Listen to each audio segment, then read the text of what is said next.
I have to ask you, you and Sean Hattasey have like the craziest chemistry together, these two characters. I have to know, what do you see happening in this third season of Southland? Or no, is it the fourth season? We'll be fourth. Yeah, sorry.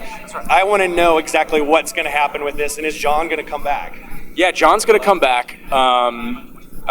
We don't know what capacity, but he's, as we enter the third season, he's off to rehab. And I'm partnered up with Sean Hattasey's character. And Sammy and I are going to run around. I don't know what they're going to do with us exactly, but it'll be explosive because we both play explosive characters. He plays a guy who, carries it all in his sleeve. He's quick to explode at any moment.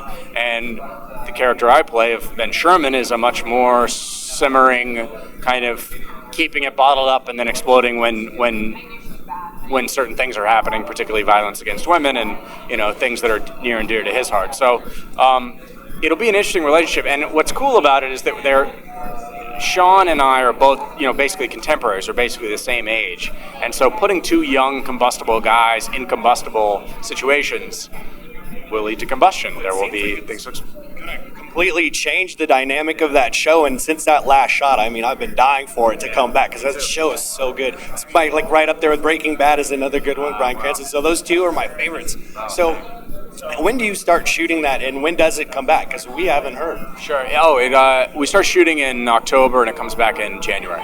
Okay, and can you tell us about any of the famous LA landmarks that you're going to be seeing, or no? Do you know? The writers are going in the writers' room this month or next month.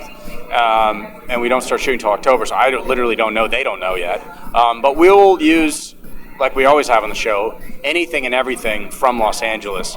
Part of the thing with going to cable is that we can't afford as high a budget. The budget has had to come down, and so we're not as in like the really grand places, but we're in the real LA, which is all these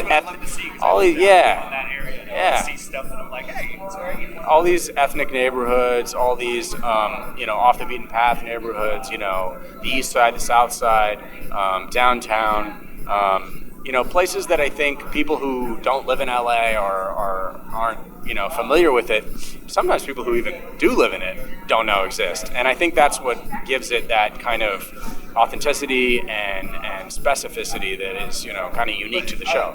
One place you guys go to is Siete Mares on Sunset, and every time me and my girlfriend drive by, we're like, what? I wonder if John and Ben are there. Are they having lunch today? And sometimes we see cops in there. We're like, that's the shrimp tacos, right? Yeah, they have like. Oh, I love them. They're so good. Yeah. Well, anyways, thanks for talking about both. Big fan of Southland. I love that show. Can't wait to come back.